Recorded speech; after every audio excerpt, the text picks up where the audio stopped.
All right, what up, though? This is Rodney here with the Hood Report. With me is Quentin, Martin, and Tweety. We're going to talk to you today about the NCAA tournament that was just released. And obviously, we have a bracket challenge that we actually have that we invited you to that's now officially up and ready to roll. So we want to ensure that each of you take the opportunity, look at that, and join us. You got to go to @Hood Report 2025, and you got to subscribe to the podcast. And then you got 2 entries where you got 2 chances to win, and it is 3 prizes. You can get this money. First prize $250, second prize $100, third prize $50. You got 2 chances. You got 2 entries. Let's see where your head is at. Let's get these picks in, baby. Yeah, hey, it's all about that money. An opportunity to prove your worth, have bragging rights for the inaugural Hood Report Bracket Challenge. There'll be many more in the future, but hey, why be number 2 when you can be number 1? I'm going for number 1. I don't know about everybody else, but I'm going for the number 1 spot. So please sign up. With that, a lot of activity going on today, a lot of conversation. Obviously, there's a lot of discussion around who made it into the tournament, who didn't. You know, how the seedings went per conferences for the conferences that were listed. Obviously, as you can see here, I'm down with blue. Big Ten champs, baby. Can't fuck with it. So, blue to the side, and just talking openly, we'll go around to each one of our hosts here today and kind of get their insight on the tournament, the selections that were made, and any things they thought were good and or bad. Let's start with Martin. Why don't you kick us off? Okay, I'm gonna tell you right now, the committee, they on some bullshit. I'm gonna tell you they on some bullshit. Look at here, man. Auburn is the number 1 overall seed, and they got one of the toughest brackets. I don't know how that happened. I'm gonna tell you how it happened. It happened because they love Duke, and they put Duke in this old weak-old ass bracket with sorry-ass Wisconsin at a 3 seed, and Alabama number 2 seed don't play no defense. So they just cruise walk Duke to the finals. I can't stand that shit, but that's what they do though.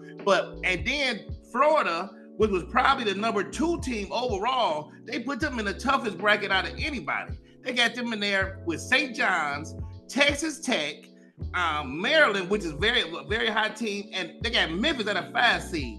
That is the toughest bracket by far. And they put Florida in there, and Florida was like the number 2 team out of everybody. So to me, once again, they just fucked around and they put Duke in the goddamn Final Four. Can't stand this shit.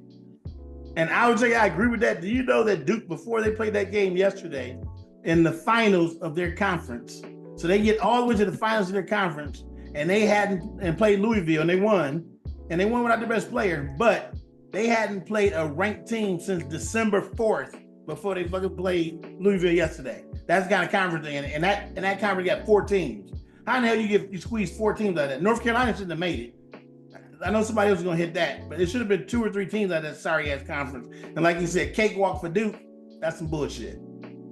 Good with all 4 number 1s that's in there. Auburn, Houston, Duke, and Florida. So I'm good with all 4 of them going in and making it happen. That's who's going to be in the Final Four. So bullshit. Let's make it happen. Bullshit. You know what I'm talking about. Hey, look, only a motherfucker that don't know the game would just ride with all 4 number 1s. All 4 number 1s never fucking make it. They gonna make it. You don't know what you're talking about. Hey, America. They gonna be in there. They gonna be there. America. They gonna be there. I'm gonna tell you, America, don't fuck with his picks. When we do these, we got our picks. Absolutely week, not. don't fuck with his Absolutely picks. not. Absolutely not. He going with whatever the computer say. Absolutely not. Yeah, I'm with Martin. I'm with Martin and the seed for Wisconsin. How in the hell they get a better seed than me? I don't understand that. We beat them and they give them they get the cakewalk. I don't understand that. And like you say, Martin, we have never seen them in the same division with Michigan State. So they really ain't trying to do our team no favors at all. They no Michigan favors at all. So I ain't trying to be biased. I ain't trying to be biased, but I'm gonna be biased because I'm gonna go blue all day long. I'm gonna go blue that all day long. That's right, blue. baby. Oh, y'all what biased. They did for Wisconsin, what they did for Wisconsin, they put Wisconsin at a 3 seed. Not only did we beat them twice this year, we had a better regular season in the Big Ten, and also we just beat them in the championship game, and we won our conference championship, and they put us at 5 and put Wisconsin at 3. Make that make sense. Well, you know what happened is them old lazy motherfuckers on the committee had that shit filled out already, so playing today didn't even matter. So like, why even play today if it don't fucking make a difference and it don't change the standing? And you got people that we beat along the way or that were lesser than us in the regular season and in the postseason, having them ranked higher. You have Purdue ranked higher than Michigan. Michigan had a better regular season than them. You have Wisconsin ranked higher than Michigan, right? And you have Maryland who lost. Maryland tied with us in the Big Ten regular season, but then in the postseason we bypassed them and made it to the finals. Like, how can you? It don't make sense. I don't want to make this a Michigan show, but that was the biggest bullshit of all. All y'all bias up in here. Y'all Michigan's in this bitch. Hey, the truth hurts. The truth hurts. Hey, you can't handle the truth. God damn it. Hey, one quick question for Tweety though. Tweety, one quick question. Is UNLV gonna make the NIT? You a Vegas fan, right? We not here for UNLV right now. We talking. We ain't talking about the NIT bracket, huh? Yeah, we're not talking about NIT. We're talking about the NCAA. All right. Any other insights that you guys want to offer up? I would say one other one that I saw that I thought was now we get into the same thing as football is this SEC bias. The SEC set a record with 14 teams in the tournament. The record previously was 12. They have 14 fucking teams in the tournament. It's just like football now, where every SEC team, because they say it's a tough conference, they all make it. What I would tell you, when you boil it down and really look at it, there's probably only 3 legitimate teams that have championship opportunity in the SEC. You got Florida, you got Auburn, and you may have, let's see, really, I'm stretched on the next one because the other ones all have flaws. Right, the other ones all have flaws, and/or they like Alabama, who you thought was a contender before and lost 5 out of their last 10 games. So even in the SEC, where is playing 500 basketball acceptable?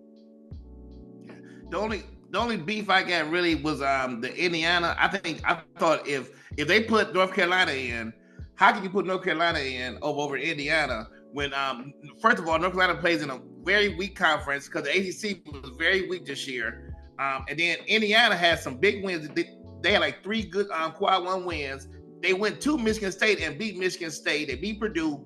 They had some good wins. North Carolina played in a weak conference, and they got them snuck them in the back door. I think that was some bullshit too.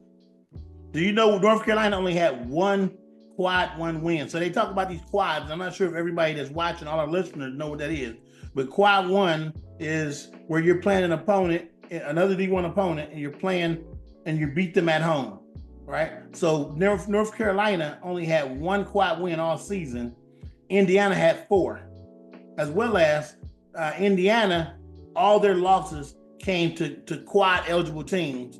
North Carolina had losses against much lesser teams and D2 teams as opposed to just D1. So just that whole mix of things, how you would just force North Carolina in is the same love that Duke got by being put in the region that they're in with such weak teams around them. Yep. So, all right, any other insights, gentlemen, before we jump off here? We just want to give our viewers a little taste. We wanted to make sure we invited them to join the Hood Report Bracket Challenge, get them to sign up. Hey, they're going to be competing against us. So, I would say just for the audience, hey, good luck on competing against me. I'm about to go in here and tear some shit up. We're going to offer along the way, like I said, our expert insight. We're going to provide our picks and who we think is going to come out of each bracket, and as well as who we think is going to win championship on our next episode, which we'll have published prior to Thursday start. But we want to give you a little flavor today. So before we jump off and we complete this, anyone have anything else to pass on to our listeners? All I'm going to say is go blue, baby. Let's go. Let's get it. All right. Talking about Duke? All right. You're silly. You know what blue we talk. Yeah. Like Rod said, please subscribe. We love to see you. We love to have a little, feedback. You guys subscribe and just win the money. Hey, we're headed on our way. This show's gonna get better and better, starting with this March Madness shit. Hey, stay tuned in. Look forward to seeing you again soon. Thank you guys very much. What up, dog? Peace. All right, dog. Peace out. D-time in this bitch. Right.